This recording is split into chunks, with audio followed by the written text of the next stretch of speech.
Hey everyone, this is Nathan jumping in here real quick to say that Kid and I have been on vacation for a little bit, so we haven't had about 2 weeks we weren't able to record. This is a bonus episode we tried to record a while back that the audio got kind of messed up on, so I figured I would throw it out there just to have something to put out this week while we get ready to jump back into a recording schedule. This is a Mortal Kombat Annihilation. It is a perfect movie. We will be back next week with Demon Knight, the Tales from the Crypt movie. Alright, enjoy. This time there is no tournament. This time there are no rules. This time there is only annihilation. This time Welcome it's Outback Steakhouse. No rules, just right. I'm not even fucking editing it. Fuck it. This is just no, absolutely not. That's our best intro. Oh, Outback Steakhouse would be a fucking great place for Mortal Kombat. They should have just fucking tied in like Steaktality. Onion friendship. Oh, it doesn't work as well, but whatever.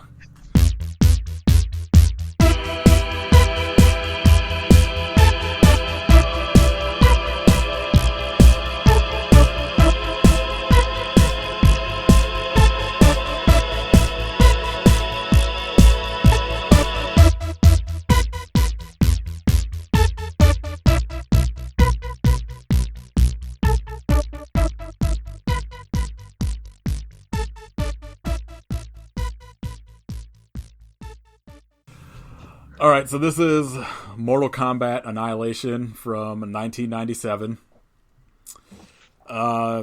After the first movie, I'm assuming after it was such a success, they pretty much immediately started the sequel. But again, Paul W.S. Anderson did not direct this one. He was working on Event Horizon. So this one was... Yeah. Which I'm assuming... I think Event Horizon maybe did kind of well. I don't really remember. I hate that movie. I have a vendetta against it. Everyone tells me it's tied to Hellraiser, but I don't I refuse to believe that. Yeah, I don't see it means it would have to be a good movie, and it's not. Unless it's like Hellraiser 6 through 8. This movie was directed by John R. Leonetti, who worked in various positions on like Annabelle and like I think some of the Conjuring movies maybe. Oh wow. He's done like a bunch of these kind of like recent ghost type movies. 22 years later after everyone has forgotten about Mortal Kombat Annihilation. Yes. Which they shouldn't because it's amazing. This was written again. He directed Wish Upon. Yeah, is The Conjuring on there or was I wrong? Because I think The Conjuring may have been like a producer. Yeah, he was like producer or something on it. But we should absolutely do Wish Upon at some point because it's so dumb in a gleeful way. Just quick aside. I don't even know if I've ever seen that movie, but I'm down. I'll watch whatever garbage movie.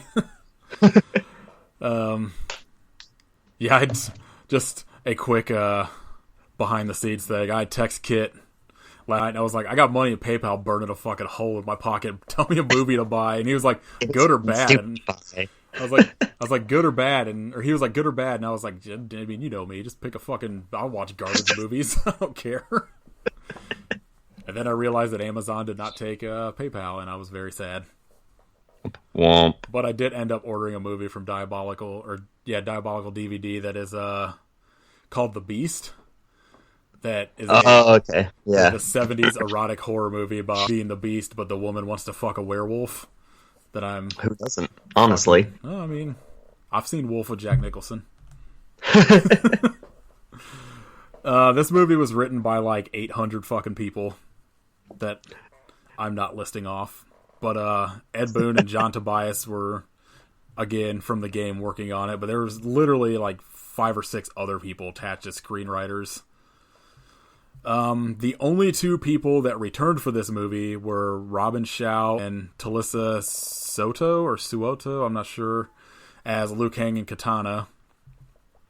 You now have James Remar from The Warriors as Raiden. A much worse Raiden, in my opinion. Oh, it's so bad. One time I tweeted that out. I was like, Christopher Lambert is the only Raiden for me. Fuck James Remar.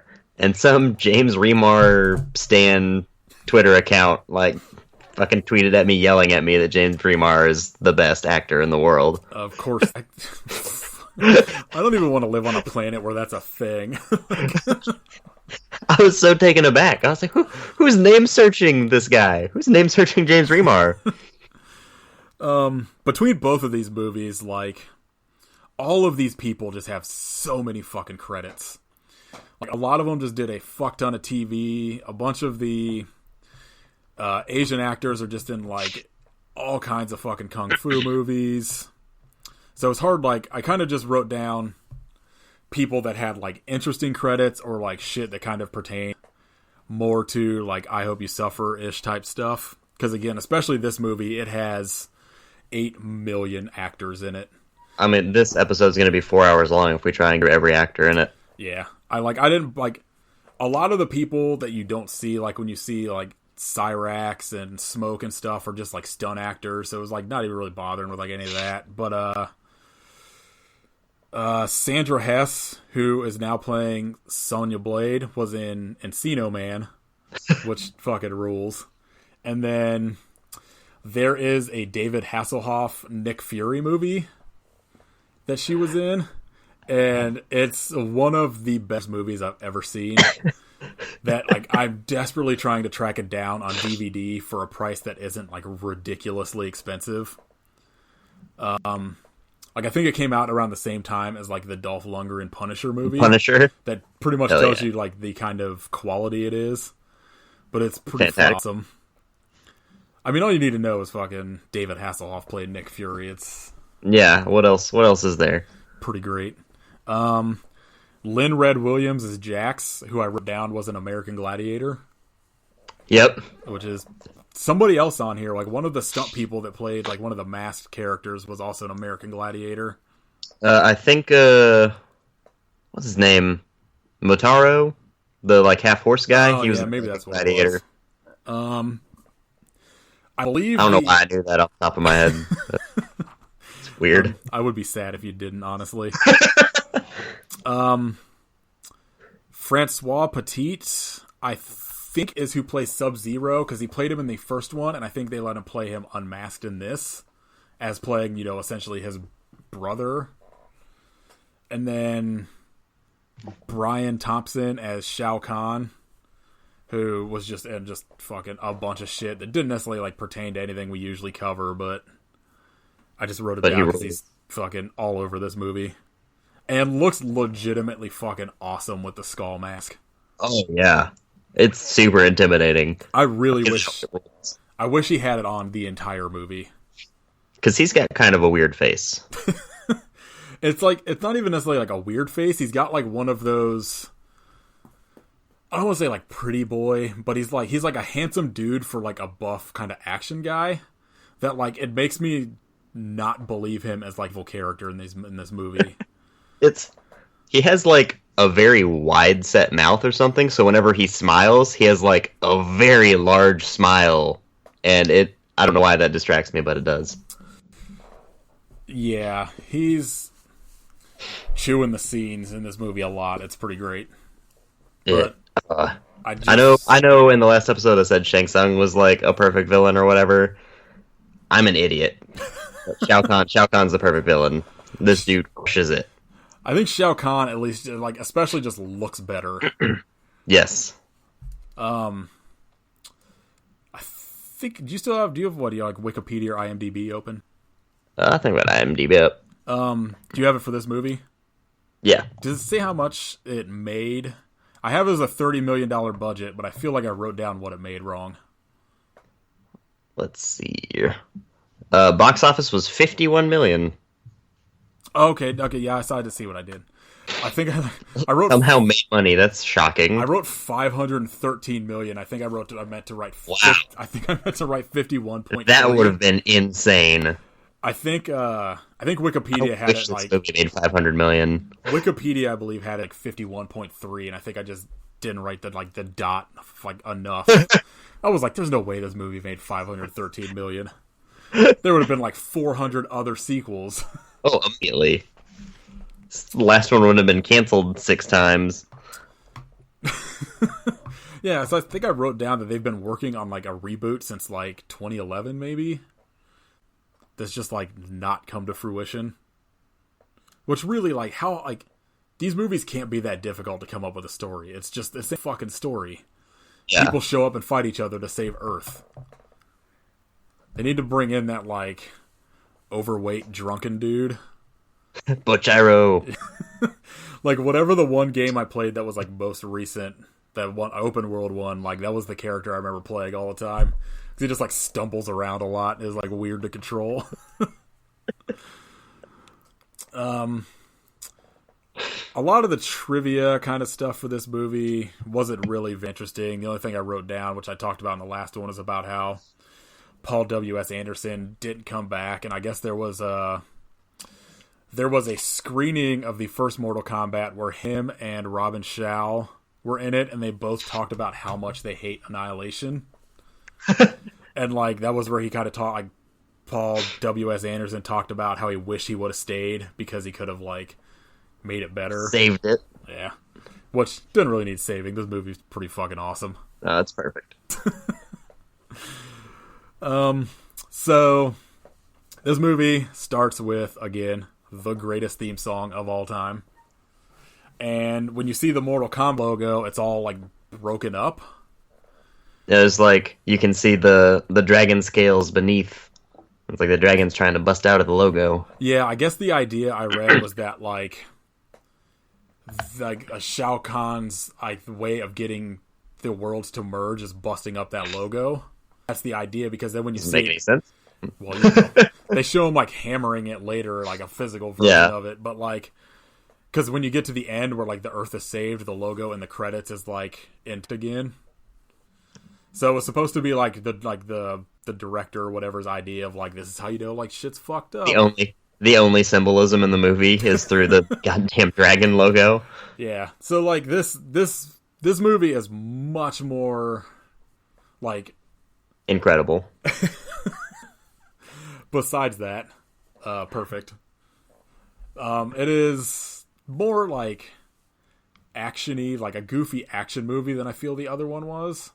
Oh, there's like a fight scene every 5 minutes. Yeah, like it's like, you know, in Friday the 13th Part 5, where like the director was like, look, every like 6 minutes there's gonna have to be a kill or something. It's like that same take, but they're like, all right, every 5 minutes we're gonna have some kind of fight. There was a note I wish I would have wrote down that I saw on either Wikipedia or IMDb that somebody counted how many flips people do in this movie. Holy shit. And I think it was That something sounds like an exhausting task. I feel like it was like 185 or something fucking crazy, because That number sounds low. everybody in this movie travels by flip. I really like, right at the start, Raiden goes to meet Shao Kahn, and they both flip at each other. But to contrast their styles, Shao Kahn does one very long flip, like just one rotation, and Raiden does like 15 flips. It's incredible. Like, so this movie pretty much opens up right where the first one ended, which I actually kind of enjoyed. I thought it was like a pretty good idea to just be like, kind of how Halloween and Halloween 2 are, where it's just like, you're straight back into it. It would have been way better if any of the actors had been the same, but yes. What can you do? I mean, like, looks-wise, Jeremy Remar is, like, fine. Like, I can see him passing by with, like, Christopher Lambert. None of the rest of them, like, especially Blade, just looks so different. Johnny Cage doesn't really matter because he dies in like 2 minutes. Yes, so thank he's God. just got whatever generic white guy. Because as much as I hate the first movie with Johnny Cage, this actor, for the little amount of This time is you new see Johnny him, Cage is so bad. yeah, it's much worse. Because, like, you know they just hired some random dude because they're just like, look, you're dying in, like, fucking 8 frames anyway, so... And he also gets his glasses smashed again. Like, why nobody respects sunglasses in these movies? Where did he get this pair of sunglasses from? That's a good question, because this His literally own took pair place... was smashed, and he lost all of his luggage. So what? Maybe he just found them in that monastery they were walking towards. Monks love their sunglasses. So, essentially, basically what's happening is Outworld is attacking and merging with Earth. And it's all apparently, like, illegal to the rules of Mortal Kombat. Shao Kahn is just kind of, like, doing... Anyway. Yeah, just doing whatever the fuck he wants, and the Elder Gods apparently just are letting it happen for reasons I don't think are ever really explained. Like half-ass explained. One of the things that I did write down that I thought was pretty funny is that Sindel, Katana's mom, is 4 years older than her. Which is a fucking genius casting. They just put like some gray in her long ass hair. The Shao Kahn Raiden fight is real terrible. One thing that I really love about this movie is that they try so hard to appeal to the video game fans, and everyone does all of their special moves from the video games all the fucking time. And they make a point to like emphasize it.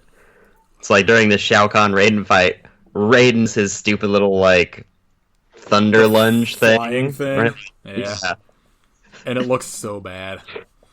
I will say though that this movie especially, like, they do a pretty good job of making all of the characters like immediately recognizable. Like, they all look like the game. Yeah, they're all distinct at least. Like, a lot of video game movies don't really seem to do. Like, you could obviously be like, okay, like, obviously that's Smoke, obviously that's Sub-Zero, obviously that's, like, whoever.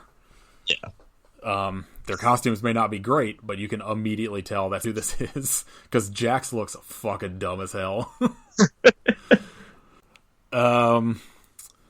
Johnny Cage decides after this Raiden Shao Kahn fight to step up to Shao Kahn and just gets fucking wrecked.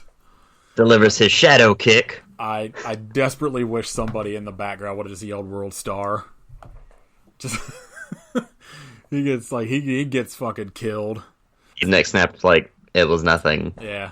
Sonya Blade is for some reason all upset because the I guess they like each other. Like we missed that in the last episode, but for some reason they kind of liked each other by the end of the first movie. Like the 3 days tops they spent together in the last movie, she fell in love with him. She really came around on him. Yeah. There's this, like, the weird standoff with Shao Kahn where he's got... I guess, Sonya? He's holding Johnny's head like that, and then Raiden's like, well, if you kill him, I'll take your generals, and then... I don't remember what they said, but Raiden's like, well, okay, well, I'll let your generals go, and Shao Kahn's like, you fucking idiot, and then he kills Johnny. Yeah, he says a line about, like, you wouldn't let a human die, like, I don't believe you, and Raiden, like, relents, and that's when Johnny Cage gets killed. And then, basically, Shao Kahn and the rest of his crew just fuck off, and you're left with, for some reason, like, just, like, the shit coming out of the ground that Johnny Cage is now on and being, like, lifted into the sky. There's a lot of very weird, like, horned animal statues that pop up out of the ground in this film, and I do not understand why, but it happens a lot. Yeah. And some of them are alive. The first thing in this movie that I lost my goddamn mind about was when these balls that they could travel through the earth Yes. This like steel balls on top of like geysers, and you hop in and you like spread your arms and legs like, you know, at the TSA whenever you gotta do like the human X. Like you do that and then it's just like, alright, and we're off through a tunnel system. I feel like this is something that like one of the This was not a writers, video game. one of the writers had an idea for something in another movie he was working on that they didn't want. He's like, I'll just throw it in this. The goddamn mechanical spider from Wild Wild West. Yeah. Oh, the story behind that is fucking amazing. Where he wanted it in Spider-Man or Superman. Yeah, these fucking balls drove me fucking crazy. They happen numerous times throughout the movie, and it looks real stupid. So dumb. I love that they get in and it's like Katana's like, oh, they're faster than I remember, and Liu Kang's like, what the fuck is happening? Like, just hop in. It's fine. It's also like a lot of this movie, for some reason, like Jax is the fucking voice of reason. Because he's just kind of like thrown into this shit. The dude with the robot arms is the voice of reason somehow. He's also extremely annoying. So Liu Kang and Katana show up somewhere. I'm not totally sure where they end up at. But they get attacked by, I believe, smoke. Yes. Yeah, these robots all... The coolest techno song ever playing. They're fighting smoke, and it's like... I'm so ready to fight right now. Oh, God. I used to play as these robots in 3 all the time. I don't know. They, like... You thought you were cool, then they start throwing in robots? And I'm like, and he, like... He's got, like, a fucking weird missile that shoots out of his chest. That, like... looks real terrible. It takes forever to fucking load and shoot. Sub-Zero literally flies on screen. He didn't realize Sub-Zero could fly. He's flying from out of nowhere, and he freezes smoke. And then Katana's like, hey, he's still got a missile in his chest. So Kang runs over and kicks him away, and he explodes. And this is like the first time you get Sub-Zero with like without his mask, and it ends up it's like the Sub-Zero from the first movie's, and he's basically like helping Liu Kang and Katana not to be like a good guy, but just to like save the realms or some shit. Yeah, because he's just doing it to protect Katana because he knows that she's the key to Shao Kahn's evil plan. Yeah, because Liu Kang like is just like, oh well, like I killed your brother. Why don't you want to fight me? And he was just like, that's not like the priority at the moment. Scorpion shows up and fights Sub-Zero. Naturally delivers a "get over here" because why would you have Scorpion on screen if he's not going to yell that? Oh my god, my favorite thing ever is when he teleports out with Katana and he's like, suckers! This fight scene fucking rules. It's for awesome. Several reasons. One is that Scorpion's like standing there in a like kind of squatted down fight stance, and Sub-Zero runs up the side of him and kicks him in the side of the head, which is cool as shit. And then Sub-Zero tries to do like a front kick, and Scorpion catches his foot and flips him backwards, and then Scorpion does a front flip over him, so they're both flipping at the same time. And then Scorpion lands on Sub-Zero like he's a surfboard, and then taking the shit out of him. Oh god, all the ice in it too is just fucking awesome looking. Oh my god, yes. Like Sub-Zero freezes like makes an ice bridge over like this, fighting on this ice bridge. Yeah, and every time one of them falls, it just like collapses more and more, and it looks so dumb, but I love it. This fight scene had been like 10 minutes longer. After this scene where like Scorpion runs off with Katana, Sucker. So good. You cut to Sonya Blade showing up at some facility where Jax has gotten metal arms. Like, He just happened to be there. himself. He just happened to know where he was, or Yeah. Oh, For some reason, Jax just decided while she was gone, in the like 3 days she was gone, that he would be a she was not at the tournament for very long. no. Jax Like, went from being like, Sonya, where are you, to I'm gonna get robot arms. she would so I have can ran be off strong. without me if I didn't have these metal arms. And what's weird is like no one else is there. He's just on this table, attached to some wires. Not any doctors or anything. Like it's a rather large facility too. It's pretty great. As she's trying to get him like all taken off these wires and shit, the robot Cyrus up and attacks him. And delivers one of my favorite lines of any movie ever. Which is... Death is the only way out. Oh, this fight is so good. Like, I'll go and, like, take a piss or something, and I'll just, like, say that line to myself, like, for no reason, just because it's so funny to me. Oh, God. I fucking love this movie. So... During this... scene in this facility. This whole fight is pretty fucking great. Because Jax is pretty much useless. How to use his robot arms? Yeah, he punches a wall and gets stuck in it for like a portion of the fight. Cyrax is shooting out these fucking metal balls that just like eat people. Launching flesh-eating viruses at people. Which is another bit of fucking great CGI. Is this dude getting fucking... It turns into the skeleton, Yeah. like just a meaty skeleton. It's pretty great. Hell. They eventually beat Cyrax, and this weird fucking butterfly dragon thing flies out of him like he had a fucking butterfly tattoo on his shoulder blade. So, this thing, later in the film, they explain is a tattoo that certain people have to allow them to transport between realms or whatever. Cyrax puts it on a piece of fucking body armor. He's a fucking robot.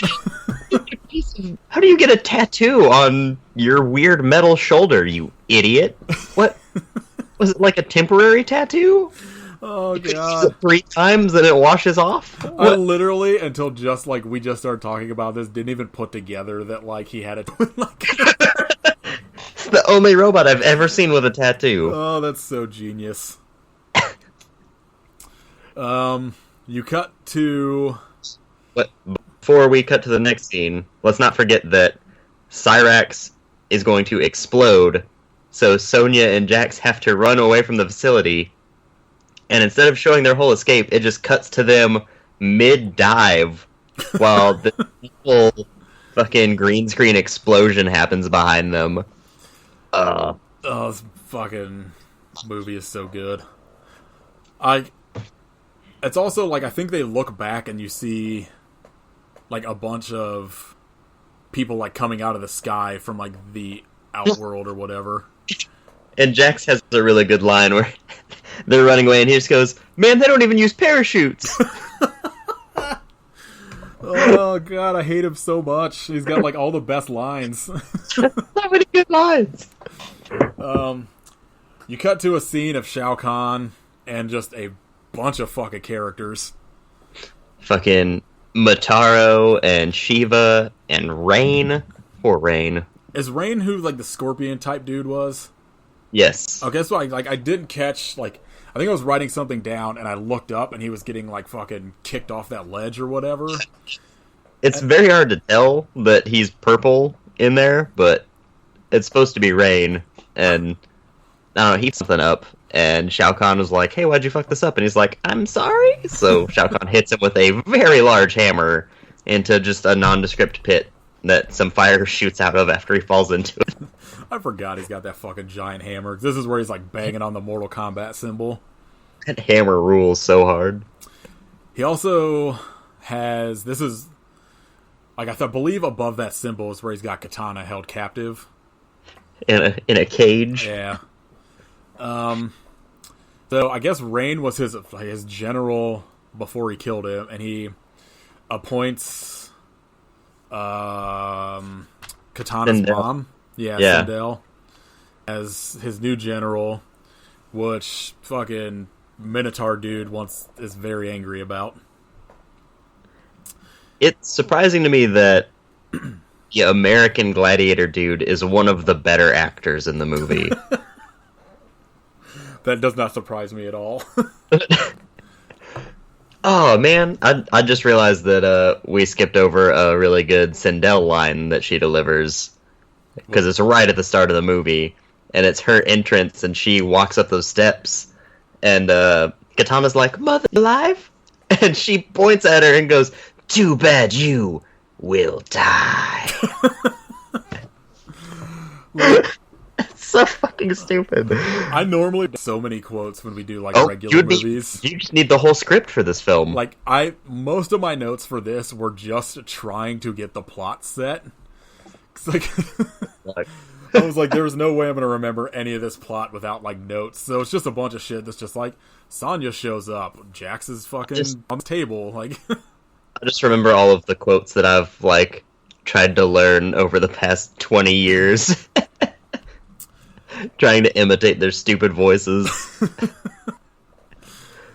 I hope you have one for Nightwolf. Oh, absolutely. I got one ready. This is another character I used to play all the time. Nightwolf was fucking dope. Just because of his fucking weird axe throw. Yeah, throwing those weird spirit axes. Yeah. So, Liu Kang shows up, is like walking through this kind of desert area. And like, snowy desert. Yeah, he's all pissed off because Katana got kidnapped, and he comes across Nightwolf, who lunges at him. He gets attacked by a wolf. Yeah. And he's like, "What the hell?" And the wolf gets off of him and turns into a man. They very wisely do not show that transformation on screen, because I assume it would have been fucking awful. I mean, they very wisely show the turning into an animal later, which is pretty great. They must have filmed out of order and did that one. We're like, let's not do this anymore. But, so, Liu Kang hops up, like, what the hell was that? And Nightwolf, he's like in this weird kind of squatty stealth stance, like circling Liu Kang, and he goes, "Pretty cool, huh? It's my animality." It's like, what does that mean? A fucking line and nobody would deliver. Oh, it kills me every time. Basically, this entire scene is just there to throw another character in and to set up the end fight of this movie. Yeah, literally just to shoehorn Nightwolf in there. Yeah. So Nightwolf is trying to teach Liu Kang how to use his animality, but he does it by smashing him in the head with a spirit axe. And fucking, like, Luke literally doesn't teach him anything. I'm just gonna hit you in the head with an axe, so you're gonna have a concussion, and just up turning into a dragon or some shit. He has, like, a weird hallucination, and Nightwolf just fucking disappears after that. Knocked him out, poured some ayahuasca over him. Then when, like, he wakes up, he kind of, like, shows up, like, Jade shows up. Yeah. And just, like, starts flirting with him. Yeah, she shows up as like some kind of drifter in the desert. She's just like in rags and starts flirting with him. And then, like, I don't know, she's like flirting with him and kisses him, and he's like, "No." He's like, "I'm spoken for. My lady's kidding right now." And then she gets all pissed off and tries to fight him. Yeah, and then she just like throws down her hands and is suddenly in her like Jade outfit. Yeah. Like, so it's more apparent that she's Jade and not just some homeless person in the desert. It's pretty awesome. After all this shit, like, they fight and they kind of just like decide they're on the same team or whatever, and Jade's like helping him now. You cut back to Sonya and Jax just fucking walking around and arguing. And it's like Jax kind of, I guess, talking wanders off, right? Well, he's like talking about like why he got his arms, I guess, and then Ow. It's kind of like, what the fuck's going on? And she's just like, I don't tell you about this, even though they're just fucking wandering through a desert. Yeah. They've literally just been walking for hours, and they've got hours worth of walking still to do. And Jax eventually gets pissed off and just like goes on his own, yells some other line that I don't remember that was just like Jax trying to be funny line. And probably. Yeah. As they like part, Sonya gets attacked by Melina. Yeah. And some other, like, after she kind of like beats her, this fucking statue like comes One to of those life. Weird statues, just, yeah. And like attacks her, and Jack shows up and punches the shit out of it. And this whole scene just... Well, go ahead. What was that? I was because he's got robot arms. Yeah. This whole scene made like no sense to me. It was just like, why is the statue coming to life? There's no reason for any of it. For Melina to have showed up and attacked anyone, for a statue to be coming alive, but it's just an excuse to have two women roll around in mud. Yes, because Sonya gets fucking covered in mud. After they're attacked and like Jax just beats up this fucking sky dragon statue, you cut to Raiden like communicating with the Elder Gods, which only allow him to ask 3 questions. What stupid rule. Boil down to no reason. Like that just comes down to like, why are you letting this happen? How do I stop it? And should I cut my hair?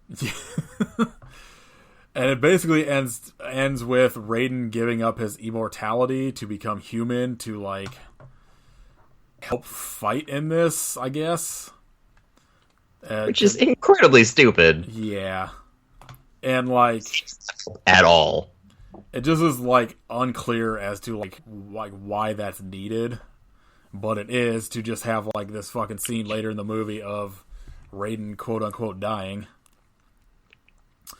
As Raiden is kind of talking with the Elder Gods, Liu Kang and Jade stumble across Sonya and Jax and get like attacked by Shao Kahn and his group, and like Raiden comes out with his new fucking look, which is insane. Short hair and a weird vest. Like it's just like a black tank top, I think. I don't know, it looks fucking dumb as hell. Like it's like at no point in either movie does he look anything like the video game. No, not remotely. This is pretty much when Raiden just becomes like a weird surfer bro.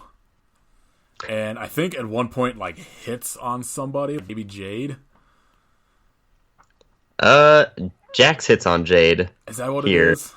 Yeah, because it is like a slow pan up her, and he goes, "You got nice legs for kicking." I mean, well, I think Raiden has one. What? I think Raiden says something too that's like creepy, but basically after they're getting attacked, Raiden and the entire like all of his group just like teleport to Outworld, which was apparently Shao Kahn's plan the whole time. Diabolical. Yeah, he's obviously an evil genius. You get a scene of Shao Kahn talking to his dad, and he's pretty much just set up that like all of this, I guess, is trying to like impress his dad.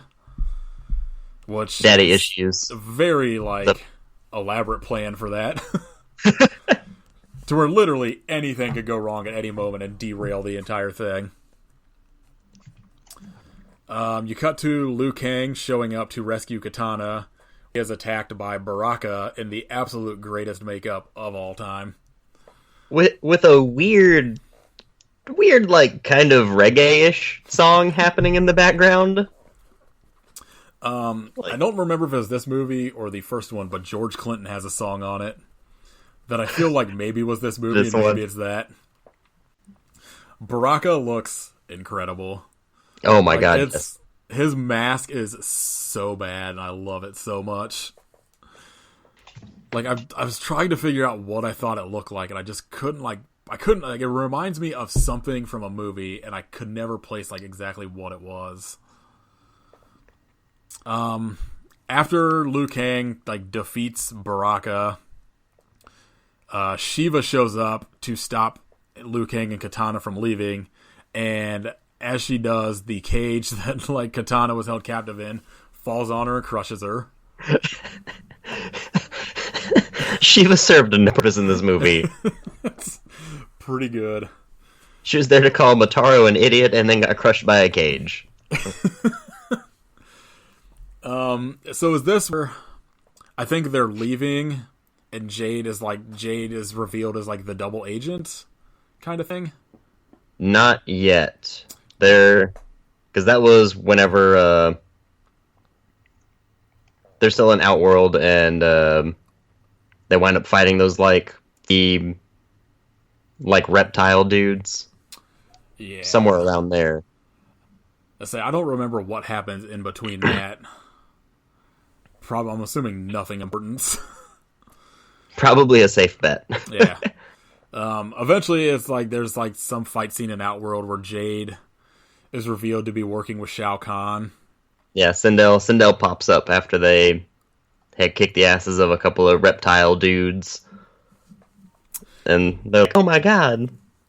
Like, Sindel, why are you here? Yeah. And, like, Jade eventually kind of just goes off with Sindel back to, like, Shao Kahn, whatever. Raiden delivers a speech basically being like, oh, like, me and Shao Kahn are brothers. Jax fucking blows a gasket and is like, why the fuck we following this guy? And, like, because they just keep getting led into, like, trap after trap. I think this is when Shao Kahn, like something happens with, like, Jade and Shao Kahn, and he, like, feeds her to, like, a germ. One of those statues. One of those statues comes alive again and eats someone. I don't understand. Why aren't those statues just roaming around? They're clearly pretty good at murdering stuff. I don't understand anything with these statues, and, like, the amount of people Shao Kahn is just killing off of his team. You're eventually, like, I pretty much you just come across, like, at this point, all, like, the worlds are getting to a point where, like, if they have, like, an hour left and the worlds will merge permanently. It shows, like, Outworld with, like, the Statue of Liberty Tower and Statue of Liberty and shit.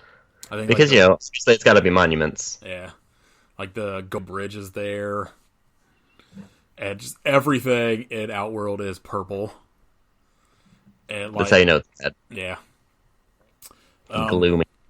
Liu Kang and crew finally come across, like, where Shao Kahn is, like, waiting with his group, and you get, like, the big go down.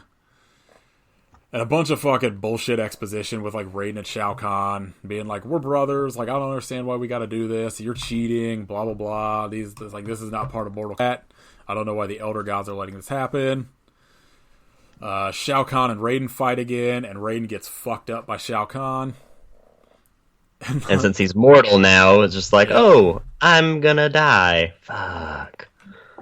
He has the most, like, undramatic death scene. Basically, like, it's left up to Liu Kang, Katana, Jax, and Sonya Blade to save the world against Motaro, Sindel, Ermac, and Shao Kahn. Yeah, that's right. Ermac in this movie is pretty awesome. This is like the first time he shows up, right? Yeah, I think so. I think he might have been, like, just, like, a background guy in some of the other scenes with the crew, but, like, I don't think he ever really does anything. This is, so they obviously pair off, like, to fight, and I love Jax decides to fight Motaro, and he just goes, Mr. Ed is mine. So this is the point where I texted you, and I was like, my new neighbors just showed up and heard me laugh so fucking loud at that line.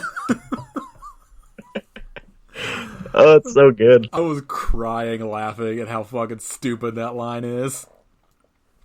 He delivers it so seriously, it rules. Yeah. Mr. Ed is mine. And so it's basically like Jax is fighting Motaro. Katana obviously teams up against her mom, Sindel. Sonya is left with, who at this point I just wrote Red Sub-Zero guy, but is Ermac. And then Liu Kang is obviously going to take on Shao Kahn. Which, one thing I really love is that, so everyone has been fighting for like 10 minutes, and the whole time they're fighting, Liu Kang is just walking up steps to get to Khan. Like, everyone's getting their ass beat, and they're just like, oh my god! And Liu Kang's still, like, walking up these steps super slowly and purposefully. I also like in this because it's obviously like everybody's just getting their ass beat in this first scene, like the bad guys are winning. And Sonya's just like, Jax, help me! And Jax is over there like just getting beat up on his own. But This is I know it's like dramatic effect, you know? They do that and then it's like, oh, remember what I said, believe in yourself, like, you know. But that's fucking horseshit when Jax is tearing off his strength enhancing arms so he can just be so much weaker to fight the half horseman? That doesn't make any sense. I also like that he's just getting like whipped in the face with the tail for like the first like 4 hits. Oh god, it's so good. We'll watch this movie as soon as we get done. So obviously they all start coming back. Jax fucking punches Motaro right in his fucking horse chest. And basically has to like run over and help Sonya because Sonya apparently can't fight for herself. I just realized that Motaro has 2 chests. He has his man chest and then his horse chest. Yeah. And I don't know why it's cracking me up, but it is. At first I was like, was there another guy getting like punched in the balls in this movie? But then I had to like rewind it. I was like, no, he just like punches him in like the horse part of him. Yeah, like right in his the horse chest. leg. Basically, they all beat their evil counterparts, and it comes to like it's just Liu Kang fighting Shao Kahn now, and like Liu Kang is getting ready to get beat, and like eventually like like comes to use his animality in maybe the greatest scene ever put to film. It's the fucking like the CGI of him becoming it like a dragon, and then Shao Kahn's head turning into that weird pterodactyl. Weird Hydra, yeah, Hydra thing, pterodactyl, whatever. Insane. I don't know how anybody looked at this and was like, "Yep, final product, we're done." 1997 was a weird time. I mean, I know like every movie we do with CGI that I point out how bad it is, I'm like, it's always Jurassic Park came out like 3 years before this. Like, Jurassic Park is a really good touchstone for that kind of shit, because it's like, come on guys, what is your excuse? Like, Jurassic Park still holds up well. And again, this movie had, what, like, how much? $30 million? Just fire like 3 characters from this movie and make your CG like not look horrendous. You clearly could have gotten rid of Shiva, who like, clearly there's some cost involved because she has 2 extra arms. Or, you know, get rid of one of the robots. Like, you could have just Don't had... do that. They're both great. You could have had, like, I don't know, it's... The CGI. I suggest, if you've not seen this movie and you're not going to watch this movie, at least get on YouTube and look up, like, a video of this animality, because it is, again, like, ever put to film. It rivals any of the worst CGI you've ever seen. And the most incredible part is it's all this like build up to it, and it happens, and it's like maybe 8 seconds, maybe, of just like all these are biting each other on the neck, and they just like roll down some steps, and that's it. And yeah, and after this is when the Elder Gods finally show up, because Raiden and Shao Kahn's dad has been there kind of like watching over stuff. And I think, like, as he sees Shao Kahn is getting ready to kind of lose, he, like, takes a step forward or something, like he's going to join in the fight. And the Elder Gods show up and just, like, stop him. And apparently they've now decided, after, like, they got, like, 15 minutes to stop the worlds from merging, that they're just like, oh, we should probably do something about this. They just started paying attention.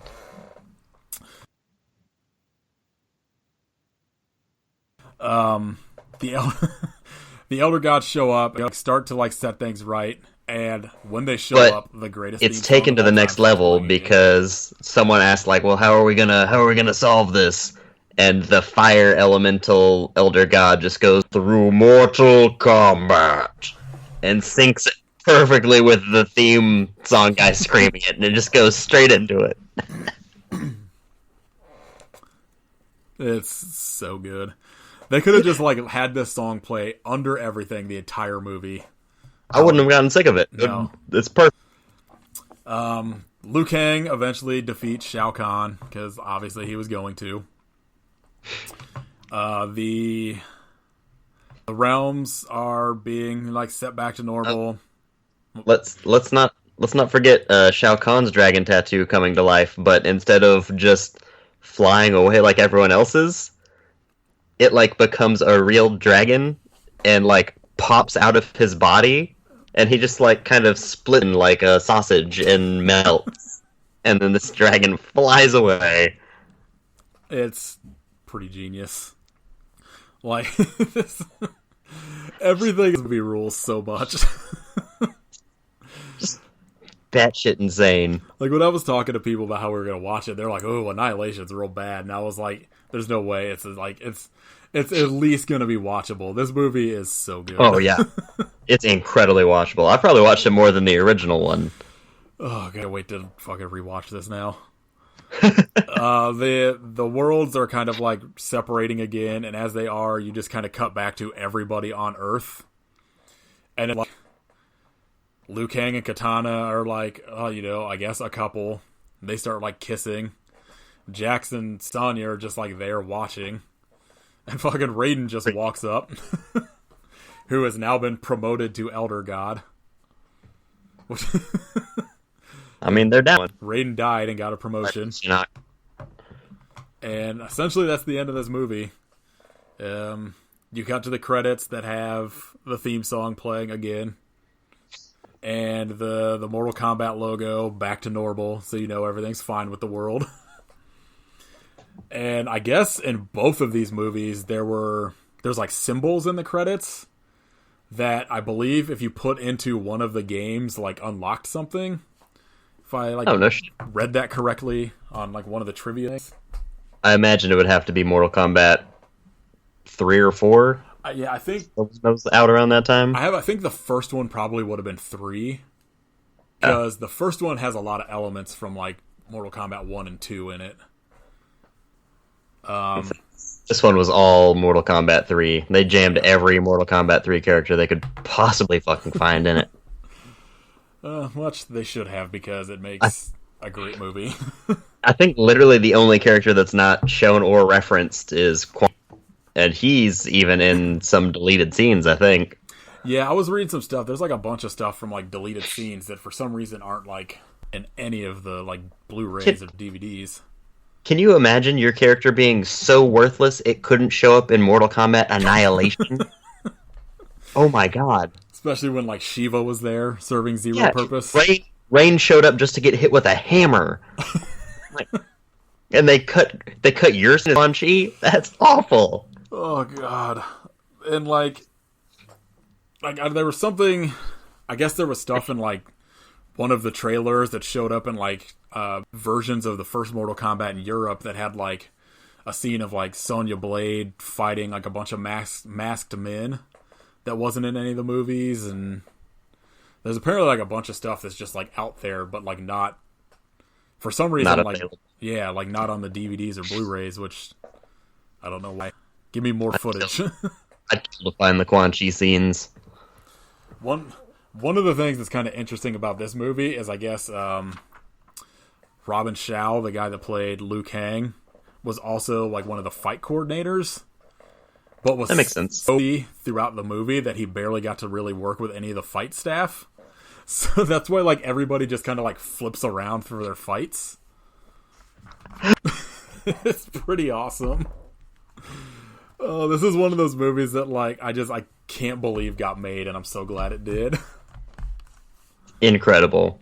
It's a top tier bad film. Yeah, it's super fun. It's quotable. It is ridiculous. Yeah, it's definitely. I think that's like just like the first one. That's the thing. That's the best part about it, is like it's fun. It's not like a depressing bad movie.